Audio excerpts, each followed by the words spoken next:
I want to take you back to Christmas morning as a child. I want to remind you of the feelings that you experienced as you would wake up Christmas morning and all the presents that were under the tree that you had been staring at for weeks on end were finally going to be opened. Imagine running to your parents downstairs or wherever they were and shaking them if they're sleeping. Get up, it's time to open gifts. And just that feeling of being excited and joyful, anticipating what you were going to receive. Hold on to these words. I want you to ponder these traits and characteristics, because if you are not aware, the Bible verse in 2 Corinthians 9:7 really is the same words. Now, this Bible verse states, each one must give as he has decided in his heart, not reluctantly or under compulsion, for the Lord loves a cheerful giver. It's important to note a few things here. First, our heart is always at the center of our giving. It's always what we've decided in our heart, and it's from our heart that springs the issues of life. But to tie in the words from above, Christmas morning, I want to highlight the word cheerful. The word in the Greek is hil-ar-os. It is only used in 2 Corinthians 9:7, where it describes spontaneous, non-reluctant giving. It means joyful and is described as one who is cheerfully ready to act, already approving, not hesitant. So when you think of the words above, when you think about Christmas morning and how you cannot wait to get downstairs, you're so excited, you're anticipating, you are ready. That is actually the same way our heart posture is supposed to be with how we give. Think about it. Are we ready to give, looking around, anticipating, where can I give, God? Who can I give to? Is our heart posture excited, anticipating who and what is going to have a need that we can meet? The reality is the Lord loves a cheerful giver, a spontaneous giver, a ready to give giver, someone anticipating. I think of this idea when, sometimes people will present a need or something and we go, oh, I'll pray about it, right? This hesitancy. Do you know that it's actually the opposite? It's ready and looking and waiting and even pleading, as you're going to see in the Bible verse below that I'm going to talk about. The model that I find that best demonstrates this is the Macedonian church in Corinthians. We read in 2 Corinthians 8:14, and it says, "And now, brothers and sisters, we want you to know about the grace that God has given the Macedonian churches in the midst of a very severe trial. Their overflowing joy and their extreme poverty has welled up in rich generosity. For I testify they gave even as much as they were able, and even beyond their ability." I cannot wait to break these words down with you. Even beyond their ability. Entirely on their own, they urgently pleaded with us for the privilege of sharing in the service to the Lord's people. I find it fascinating that the formula for rich generosity was their overflowing joy and extreme poverty. Think about this. Generosity is not measured by how much we give. It is measured by a heart posture and the sacrifice involved. When you look at extreme, when they're explaining the extreme poverty of this church, the word extreme means depths, deep water to an extreme degree. Poverty, the word literally means beggar, destitution, affliction. They weren't just poor, they were at the very depths of destitution. They were begging, right? They were so poor. Now, I want you to think about this. The word generosity, you're going to have to remove your definition of generosity, because the Greek word for generosity actually paints a bit of a different picture. It comes from the word haplotes, and it means singleness, simplicity, sincerity, purity, gracious, single, undivided focus, not self-seeking, not self-seeking. It does mean bountiful and liberal, openness of heart demonstrated in benefactions, which is often what we think of it as. But it's actually also other things. We see the same word used in another place. In 2 Corinthians 11:3, it says, "But I am afraid that just as Eve was deceived by the serpent's cunning, your minds may somehow be led astray from your sincere," okay, this is the word generosity, "sincere and pure devotion to Christ." The way you can best define this word is an undivided focus, which prevents an overcomplicated life becoming needlessly distracted and entangled by other things. Think about what this means. Their extreme poverty resulted in simplicity, undivided focus, because they weren't distracted and entangled by anything else. You know, I think of the kids in Ethiopia when we stayed at the children's home and how they had nothing else. And so they spent hours and hours worshiping the Lord, praising Him, being in the Word. The poor that we worked with, you know, they had nothing else to do. They didn't have all of these other distractions and entanglements. So they went to all-night prayer nights. The church services lasted for 3 to 5 hours. You know, sometimes for those in extreme poverty, the removal of all of the entanglements and distractions creates a single-mindedness, this single-hearted focus. They weren't busy with their own house, so to speak. They weren't busy with all of these other things. And so it created this single-minded focus on the Lord and on His sustenance and on His provision and on Him and who He is and what He does. They had nothing else to depend on but Him. And so when I think of this church, that's what created it's their abject poverty that created this generosity or this single-minded focus. And it says that they earnestly pleaded for the privilege to share in the service to the saints. That means they had a pure and joyful, unadulterated commitment to Jesus and His kingdom, resulting in them giving even beyond their ability. Now, the word earnestly, when you think about how they earnestly pleaded for the opportunity, the word earnestly literally is paraklesis. It means to implore, personal urging, to appeal, to entreat. So it's this begging, please, where can I give? How can I give? How can I be a part of what the Lord is doing? They earnestly pleaded. The word pleaded in the Greek means to have a deep personal need. It's to beg. It's to request, to be in want or feel this pressing need to make an urgent appeal, to have a deep personal need, causing one to make an earnest and specific request. So here is a church that has nothing, that is in abject poverty, which means they don't know where their meals are coming from. They don't know how they're going to get by. And yet that would seem like something that would be worth, I've got to figure out what I'm going to do to eat. I got to figure out what I'm going to do to feed my family. And yet their focus is, what can I do to give? Begging for the opportunity. There is a church that in their poverty is begging for the opportunity to be a part of what God is doing and to be generous. It reminds me of the widow's mite, right? The widow's mite we talked about, where Jesus calls over the disciples. This widow pours in all she has. The definition of generosity, what it looks like to give.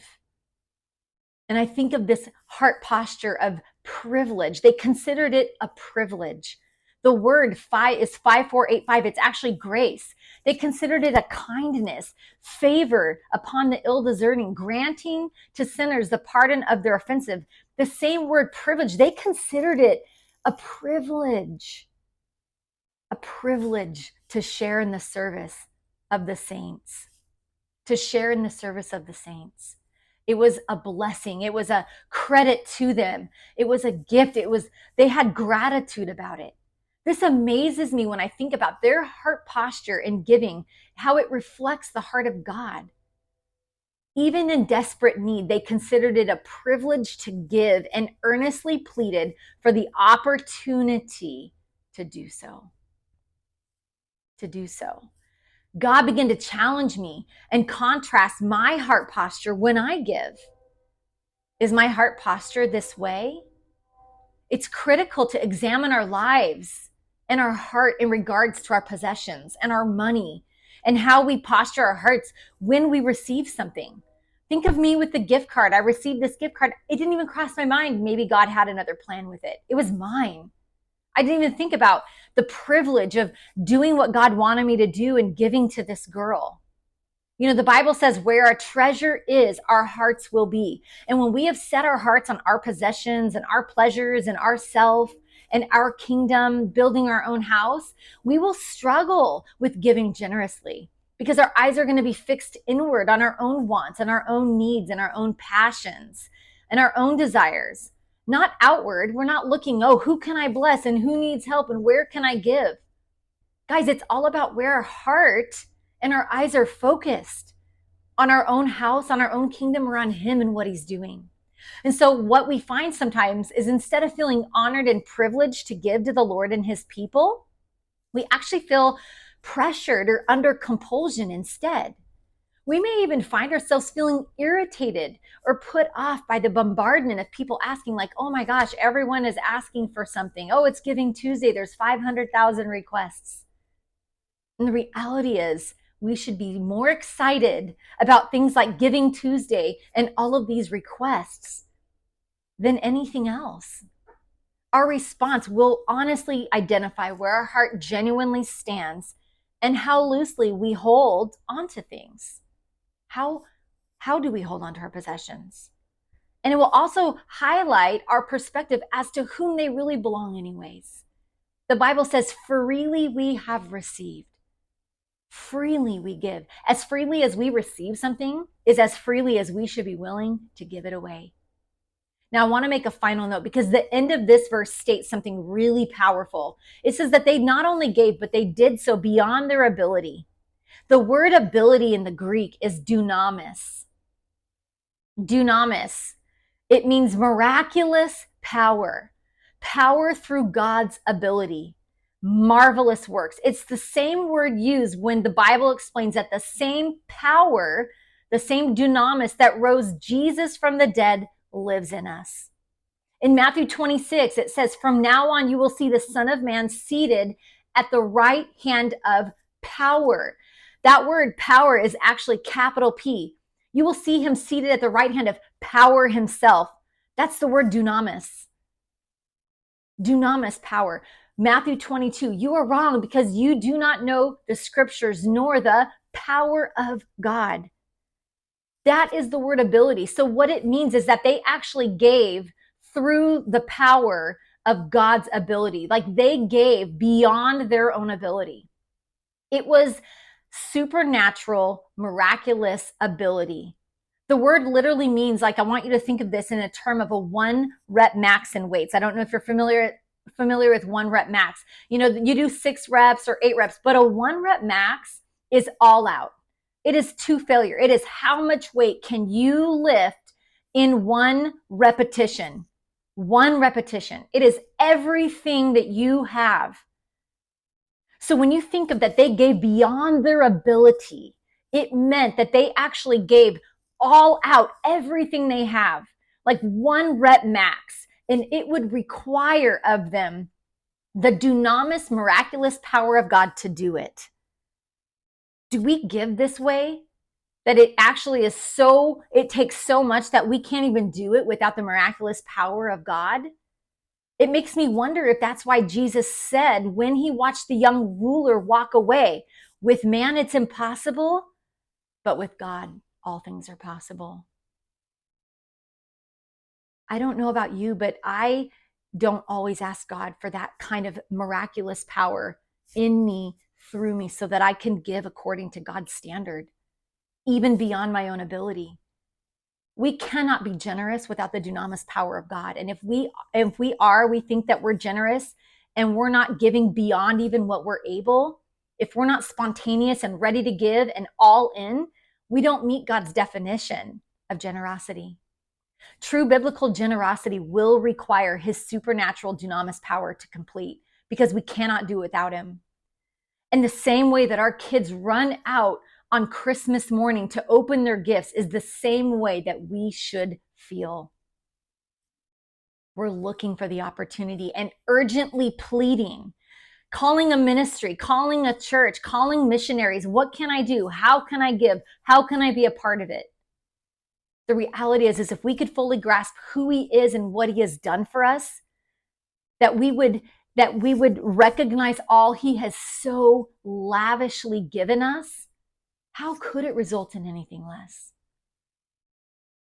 I want you to think about the words. Today, your assignment is this. I want you to go to Bible Hub, Google Bible Hub, and type in 2 Corinthians 8, 1-4. At the top of the page, you're going to click on the word Strong's. If you do it on your phone, it will say STR. And it will take you to a breakdown of each word in its original Greek meaning. And I want you to take the time to break down the words poverty, joy, riches, and generosity. And I want you to write other words used to describe those words.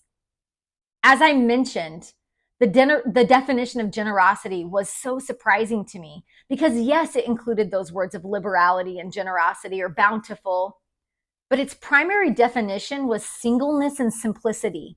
It was described as sincerity of mind towards Christ, a single-hearted focus on him. And so I love that description of an undivided focus, which prevented an overcomplicated life becoming needlessly distracted and entangled by many other things. I want you then to break down the words ability, earnestly, pleaded, and privilege. Break down that Bible verse, meditate on it, and then ask yourself, what lessons am I drawing most from this verse? God, speak to me. Open my eyes to see, how do you define generosity? What does it look to be like? What does it look like to be generous? And then I want you to ask yourself the question, how can I establish a daily habit of looking for opportunities to give with anticipation? List some action steps. Who can I call? What ministries are around me? What missionaries do I know? What can I do to help my church? There's so many different ways. God supplies seed to the sower. Who are the sowers? How can I supply seed? What do they need? It is a privilege and an honor to share in the service of the saints. Does our giving reflect this reality? Does our heart posture reflect this reality? Write that question down and answer it, ponder it, meditate on it.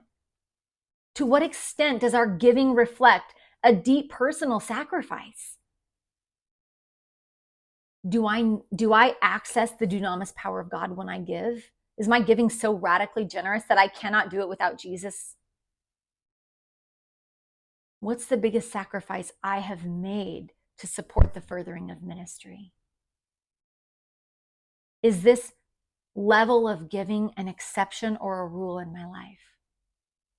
I want you to take some time to reflect on these questions. Guys, if we can get this and grasp this, it will change not only our lives, it will change the lives of the people around us, of our cities and our communities and our nation and the nations.